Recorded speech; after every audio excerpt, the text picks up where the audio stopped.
My name is Jaki Wasike-Sihanya. I am a life and leadership coach.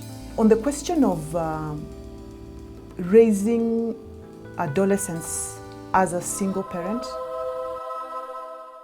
as a coach, my business is to help people rewrite their story. Adolescence is a developmental stage.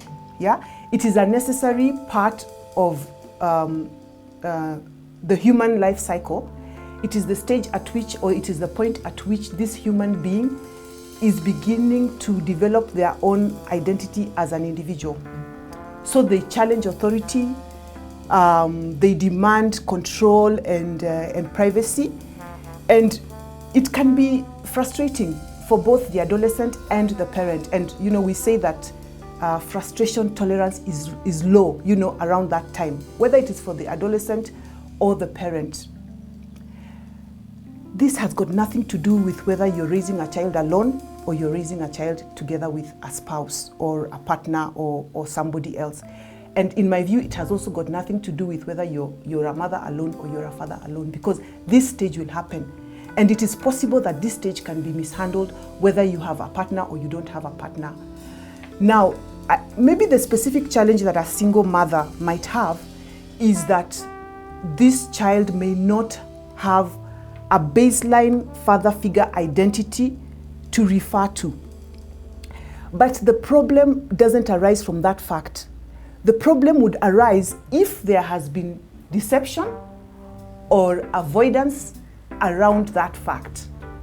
Why is a father missing in this child's life? And this is not to judge single parenthood. It's a reality of life today. So you're raising a child, you know that you're not going to raise this child with a father. What have you been telling this child about that situation? When they come home and they tell you, people are asking me who my father is, what are you telling them about that situation? This is what would create a problem. And deception can happen even if people are raising children, even if there's a father and a mother, deception can happen. And that deception might be about other things.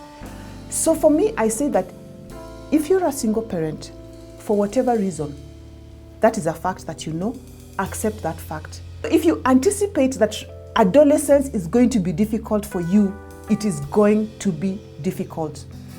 You can find a father figure in the society that can help you with some of the things that as a mother you cannot give your child. And this father figure doesn't necessarily have to be a spouse. As long as that deception that I've talked about, or that avoidance that I've talked about, or whatever reason it was that caused you to be a single parent, as long as it is something that you yourself have dealt with effectively, there's no reason why you shouldn't be able to raise your adolescent. I mean, we have very many examples of children who are raised by single parents and they did very well. I mean, Barack Obama, we all know his story. So for me, I say, let's forget that story. Let's focus on understanding what adolescence really means. And I think if you understand adolescence, you can still do a good job even if you're a single parent.